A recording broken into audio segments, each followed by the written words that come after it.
Olá, pessoal, muito bem-vindos. Estamos aqui no nosso mais um episódio do Glasgow 15. Tivemos agora um período de pausa, né? A gente estava aguardando as eleições. Tudo bom, meu amigo Sidney? Tudo bom. As eleições realmente tomaram conta desse período, tanto da nossa sede, né, que aqui é o Destado Digital Podcast, quanto as nossas atividades também enquanto militantes, já que queremos um Brasil melhor para a gente, para filhos, para netos e para os pais e para todo mundo. A gente está lutando. A gente foi participar, né? Então, junta compromisso profissional, junta com essa participação, junta com a ocupação aqui do estúdio, a gente deu uma pausazinha, mas agora a gente já está no Dia da Criança, dia 12 de outubro, né? Parabéns para todas as crianças. Dia de Nossa Senhora Aparecida também. Nossa Senhora Aparecida. E as eleições, meu amigo? A gente falou de eleições, a gente estava falando de eleições. Já estamos falando de eleição, vamos continuar no tema, né? Estamos esperando o segundo turno. Isso. Tomara que esse episódio não seja censurado também pelo YouTube, né? Porque se vocês observarem, nós tivemos 2 episódios, o 11 e o 12, excluídos da plataforma pela diretoria, pela regência, pela censura, pelo STF, para quem quer que seja. Se esse não for também... Políticas do YouTube. Né? Mas então, nossos episódios estão até o 10, aí pula 11 e 12 que foram excluídos e continua a partir do 13º. Para não parar no 13, a gente não deve parar no 13. A gente vai... Esse hoje é o 15º, né? Porque tem o 14º que vai ser publicado. Mas assim, aproveitando que a gente está falando disso, realmente é um negócio muito impressionante essa questão do YouTube, porque, rapaz, a gente não falou nada demais naquele episódio. A gente não fez nenhuma apologia a um tratamento que fosse sem reconhecimento pela medicina.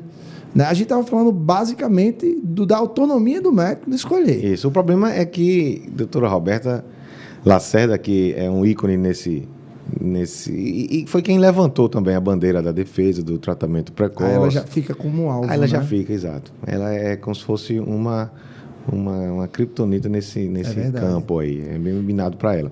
Então, quando ela fala de Covid e falou também da campanha, que ela, porventura...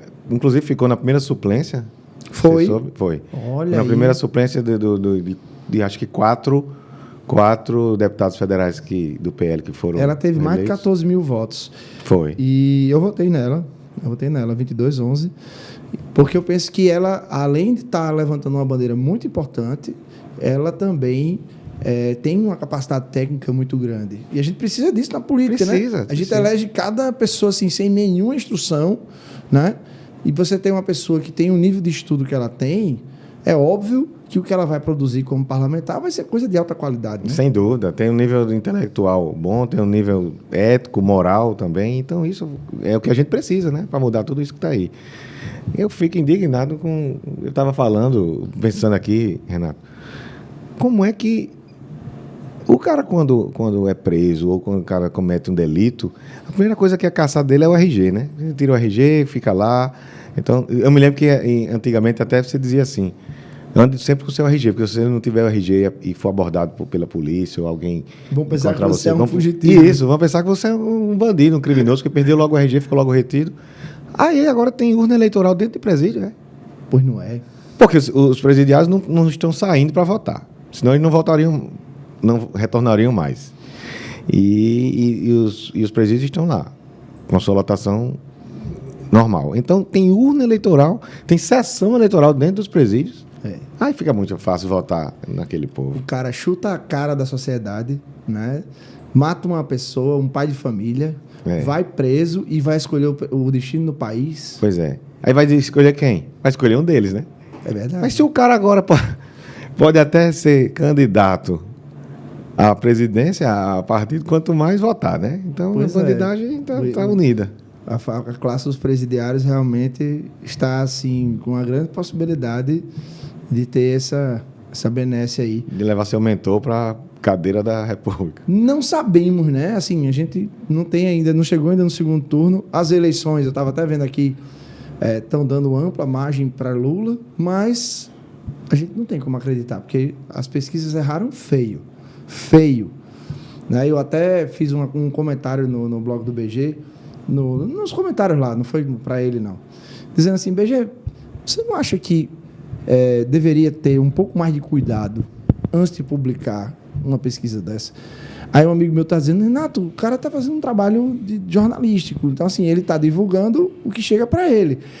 Mas é notório que aquilo ali não é a realidade. Exato. Todo mundo sabe que aquilo ali não é a realidade. E isso ficou comprovado, né? Porque Lula ia ganhar no primeiro turno disparado. E a gente está voltando de um corte, porque a gente já estava falando de outro assunto que começa com U e que a nossa plataforma não permite que a gente fale, então a gente resolveu cortar para poder ver se a gente segura o episódio. Pronto. É isso. É porque está demais. Porque está demais. A gente estava falando daquela candidata, que eu agora não sei nem se é bom falar o nome dela, porque pode ser que isso gere um corte também. Pode né, ser. Jean? Pode ser. Mas como ela não está e não falou nada do tema de Covid, de isso tudo mais, pode ser que... uma coisa assim muito preocupante. Isso é uma coisa que a gente deve repensar, minha gente. Porque tá os na caras cara aí, tá na cara do segundo turno, vamos pensar nisso. E a gente está falando aqui de uma coisa, a gente está tendo que medir aqui as palavras, porque a gente não pode falar de certos assuntos, porque vai cair, o episódio vai cair. Como é que pode? Então a gente assim pede desculpas a vocês, nossa audiência. Parece que a gente não está gravando porque não quer, mas é porque a gente está vendo que a gente tem essa dificuldade. E olhe que a gente não está nem querendo monetização. E o youtuber que é dependente da monetização. Pois é. Que ele vive daquilo. Né? É uma Pois cama de gato, ele não pode falar disso, não pode falar aquilo, porque se pegar naquele assunto, acabou, se perdeu. Né? Então, assim, será que com as eleições agora... Eu tô vendo a bandeirazinha do Brasil atrás de você aí, que está sendo filmada aí cada vez que você sai em foco. Pois é. É capaz disso daí já dar um problema, mas vamos em frente, Pois que a gente é. é brasileiro, não pode dizer, censurar em cima disso, não. Pois é. Mas a gente está querendo aqui convocar todos para pensarem de forma ética, de forma religiosa, de forma moral, de forma a pensar no seu futuro. O que é que você deve querer para isso? O que é que você tem que querer para isso? Então, são valores éticos, morais, cristãos, ou até de outras religiões também, que não seja somente a cristã, mas que seja valor de virtudes, para você evitar um lado que não obedeça a essa linha. Então, se você tem os valores morais e se você acha que o seu representante tem um valor moral igual, vote nele. Aí justifica como você pensa e como você age e quem você é. E tem a repercussão, e esse podcast fala muito de medicina, né? Tem a questão também da repercussão na medicina. Né? Se a gente tiver a eleição de um governo de esquerda, quais são as perspectivas que a gente tem para esse governo, para a classe médica? A gente teve o programa Mais Médicos, agora a gente tem a notícia de que esse programa, além de ser ampliado, né, ele seria também modificado para ampliar na parte de atuação das especialidades. A gente tinha muito problema de revalida e agora a gente prevê uma forçação de barra muito grande para ter uma ampliação do revalida, ou seja, diminuição dos critérios do revalida. Enfim, a classe médica, historicamente, ela é inimiga da esquerda. Né? A classe médica sempre foi considerada símbolo da burguesia para eles. Né? Então, adotaram os médicos como alvo. Né? Teve aquele episódio do incêndio do hospital na época de Lenin. Né? Então, assim, desde aquela época a gente já via, desde a Revolução Russa, né, já se via a classe médica como inimiga. Então, assim, é muito preocupante realmente para a classe médica, porque as condições da classe médica já são muito ruins. Hoje em dia, já são muito ruins. A gente tem a verticalização dos planos de saúde, né, a saúde suplementar se deteriorando, a financiarização da saúde suplementar. O SUS também sempre foi subfinanciado. Né, o orçamento do SUS é de 400 bilhões, nunca passa de 250 bilhões. Então, ele é sempre subfinanciado, sempre foi, né, em todos os governos. Então, a gente vê um futuro muito preocupante para a classe médica, caso realmente a gente tenha a alternativa de esquerda. Né? E você está falando aí de uma forma até que eu vou fazer uma alusão. Você está falando mais uma forma de pessoa jurídica, de PJ. Quando a gente vai para a pessoa física, para o médico em si, sim, já houve uma desmoralização e uma perseguição aos médicos de 20 anos para cá. lentamente foi pensado nisso e foi colocado, mídia, né? foi colocado na cabeça das pessoas, Olha, você veja que antes a classe médica tinha respeito, tinha moral quando chegava no hospital ou chegava no centro de saúde e tudo. Hoje em dia não. Hoje em dia o paciente dá na cara do médico. Se não tivesse feito assim uma vez, levava um livro no rosto. E é assim, a desmoralização é grande.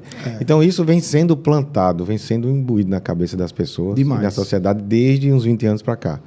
E os médicos sabem, é sabido que os médicos ficam de braços cruzados, nunca fizeram nenhum movimento. De um tempo para cá que começou a fazer movimento de greve em defesa da classe, de prefeitura, de governo, essas coisas, para poder aumento, para ter seus benefícios e seus direitos que seriam conquistados de uma forma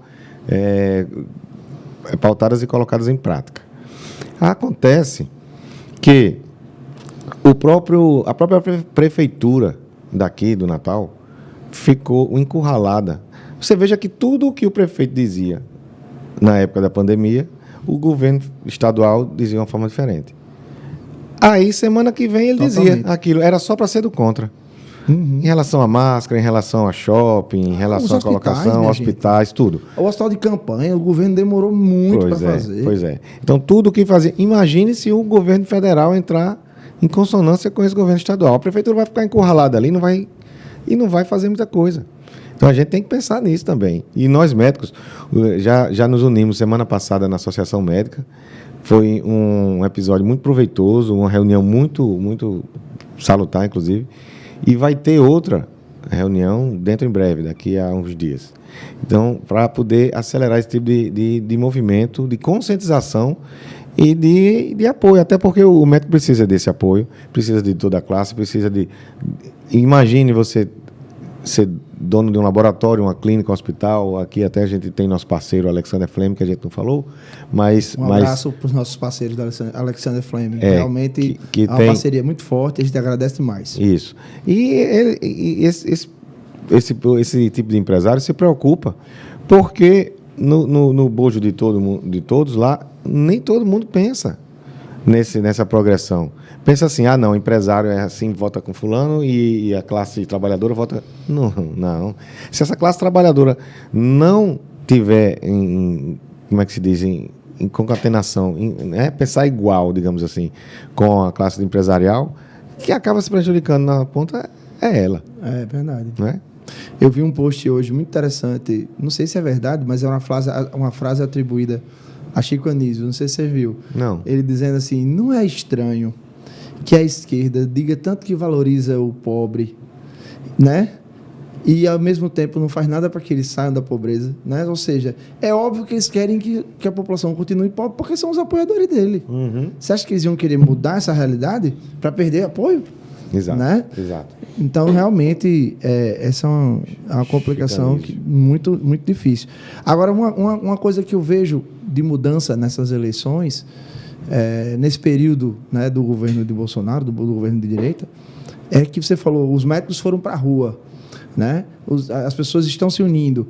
Isso é uma mudança. A direita está na rua e a esquerda está mais acuada, né? Então, isso para a classe médica é excelente, né? Que continue desse jeito. Se por acaso for eleito o governo de esquerda, que a classe médica não pare de ir para a rua, não pare de se unir, né? Não pare de pedir pelos seus direitos. E aí, por falar em união dos médicos, a gente vai passar para o nosso próximo assunto agora, que é justamente a união dos médicos, o cooperativismo médico.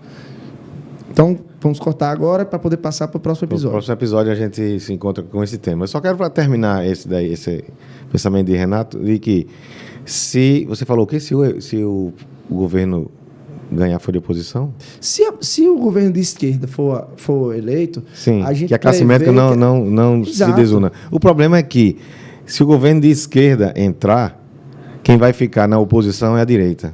A direita, sinto muito, mas a direita não sabe fazer oposição. Não, eu discordo de você. A direita está aprendendo, a gente está aprendendo a fazer oposição tá aprendendo, agora. Mas, inclusive, está aprendendo a ir para as ruas, está aprendendo a tudo mais. Mesmo ainda estando na situação, sem ser oposição. Mas é sabido de que a oposição, quem faz uma oposição bem feita, raiz mesmo, aquela que vai, toca fogo, vai em cima, briga, bota o dedo e faz confusão e dá certo, dá o sangue, é a esquerda. Mas eu acho que não, eu acho que isso está mudando. Olha, por exemplo... Não, tomara que eu esteja errado. Por exemplo, a motociata de Bolsonaro foi na quarta-feira. Foi a primeira vez que a direita se reuniu fora de um feriado. Entendeu? Sim. Então, assim, eu vejo uma mobilização. Não, eu estou falando de saber fazer oposição. Enquanto o governo estiver numa situação, o governo de esquerda numa situação, será que a direita vai saber fazer oposição? Vai. Como a direita colocou uma bancada muito forte. Isso. Lá, se o governo de esquerda entrar, ele vai ter o mesmo trabalho que o Bolsonaro teve quando entrou. Que basicamente ele não tinha uma bancada parlamentar que tivesse um pensamento consonante com o dele. Isso. Né? Então, se a esquerda entrar, vai ter um trabalho grande. Só não vai ter um trabalho maior porque quem está do lado dele lá vai receber na mão um bocado de bênçãos. Mas, de qualquer forma, a bancada da direita está maior, tanto no Congresso quanto no outra Senado. coisa que eu vejo com preocupação, a gente já ia concluir, mas esse assunto realmente é muito rico. Vamos concluir com você, pode terminar. Essa pode questão fazer. do orçamento. Não, pode, pelo amor de Deus, você está aqui para falar para mim. É a questão do orçamento, né? Assim, a esquerda fala, mas está estourando, não sei o que, meu amigo. O governo está fazendo uma coisa que é ele que está planejando para fazer. É ele que está buscando um orçamento para cumprir. Agora me diga uma coisa. Você vem de um outro governo. Você acabou de entrar no poder. E você tem que lidar com o orçamento que o governo anterior deixou. Você vai conseguir? Você vai querer? Não vai. Não vai. Então, assim, a esquerda fala muito do estouro dos gastos, mas quem vai estourar os gastos, caso seja eleito, é a esquerda. Porque a direita sabe o que está fazendo, vai jogar para frente e vai lidar com isso. E a gente vem com essa conversa de que os gastos estão estourados desde o começo. E a gente teve deflação nos últimos 2 meses. Exato. Deflação.